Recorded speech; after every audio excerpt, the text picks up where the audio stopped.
आज हम शहर के प्रतिष्ठित होम्योपैथिक चिकित्सक डॉक्टर ठाकुर जी से हम बात करेंगे।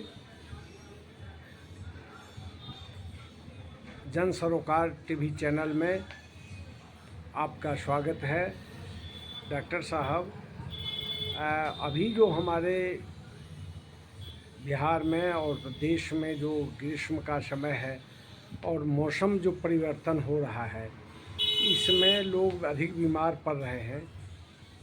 इस बीमारी में क्या करना चाहिए, इस बचाव के लिए क्या हम लोगों को करना चाहिए, हमारे दर्शक को आप बताएं। तो चलिए, तो आप सभी दर्शकों को आपके चैनल के माध्यम से मेरा नमस्कार, प्रणाम।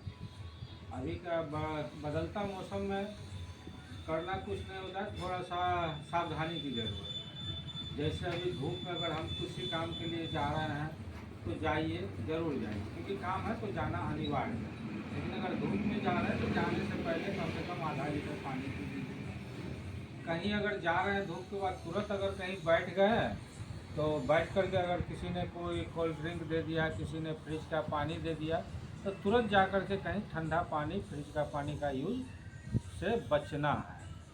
अगर बच सकते हैं तो ज़्यादा हित में लाभ होगा, और नहीं अगर बचते हैं तो उससे आपको थोड़ा सा सर्दी हो सकता है, कफ हो सकता है, सर दर्द पकड़ सकता है धूप के कारण।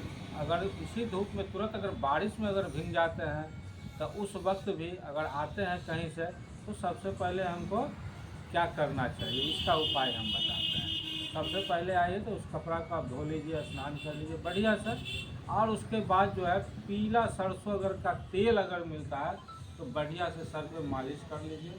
हाथ के, पैर के तलहत्थी में, तलवा में, वो भी मालिश करके आप थोड़ा सा सुसुम पानी का यूज करेंगे तो आपको सर्दी, सर दर्द से बचने का 100% चांस रहेगा। नहीं दवा खाने की बात, तो दवा आप होम्योपैथ के द्वारा आप खा सकते हैं। अगर भीग जाते हैं तो डल का मारा, रेस्टक्स, मैग्नीशियम प्लस खाएंगे 30 पावर 2-2 घंटे पे, तो आपको छींक आना, सर्दी होना, सर दर्द होना, बॉडी का पेन होना वो ख़त्म हो जाएगा। और वही अगर लू लग जाता है तो लू लग गया, अगर सर दर्द है तो ग्लोनाइन, बेलाडोना, अगर इसको आप यूज करते हैं 30 पावर दिन में एक बार, 2 दिन 4 दिन के बाद भी, तो इससे आप लू से बच सकते हैं। तो अब अभी जो हमारे दर्शक बंधुओं की ओर से हम यह पूछना चाहते हैं कि जी इस समय खान पान में भी परहेज रखना चाहिए। जी, ग्रीष्म समय में, गर्मी के समय में क्या खाना पीना चाहिए? अभी गर्मी के समय में थोड़ा सा सलाद, फल वगैरह का सुबह का थोड़ा सा लेना चाहिए। दोपहर का खाना जितना हम लोग खाते हैं गर्मी में, ठंडा के समय, उससे थोड़ा सा कम खाना है।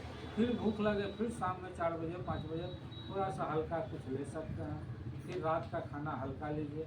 खाने के वक्त पानी का पीना बहुत कम यूज करना है, न के बराबर। ज़रूरत लगे कि गला में फंस रहा है तो लेना है पानी थोड़ा सा, लेकिन खाना को खूब बढ़िया से चबा चबा के खाना है। अगर इससे खाने से आपका पेट का पाचन क्रिया भी ठीक रहेगा, गैस नहीं बनेगा, अपच नहीं होगा।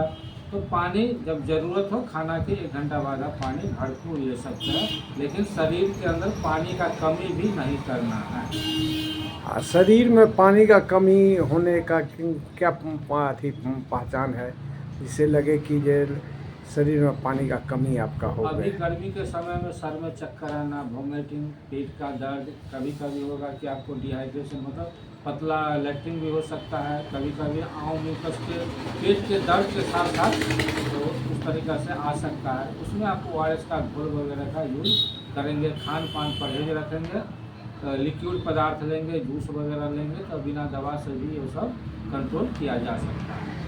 नहीं, यदि लू का प्रभाव पड़ जाए व्यक्ति को, तो होम्योपैथिक में उसके लिए क्या इलाज है? उसके लिए दवा ही होम्योपैथ में, जैसे पहले अभी बताएं, ग्लोनाइन और बेलाडोना और इसका प्रयोग करना कर चाहिए। सकते हैं। अच्छा, यदि आप भीग गए वर्षा इसमें ग्रीष्मकालीन समय में भीग जाने पर जो है से कि किस तरह का वो जो है से दवा लेना चाहिए?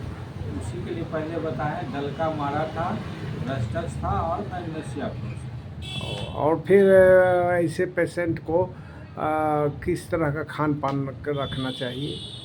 यदि वो भीग जाते हैं तो नॉर्मल जो खाना खाते हैं खा सकते हैं, लेकिन पानी का पर्याप्त मात्रा शरीर के अंदर रहना अनिवार्य है। तो अभी आपने देखा कि हमारे देश में जाड़ा, गर्मी और बरसात 3 ऋतुएं समय अपने समय से आती है, और उस मौसम में जो परिवर्तन होता है उस समय लोग बीमार पड़ जाते हैं।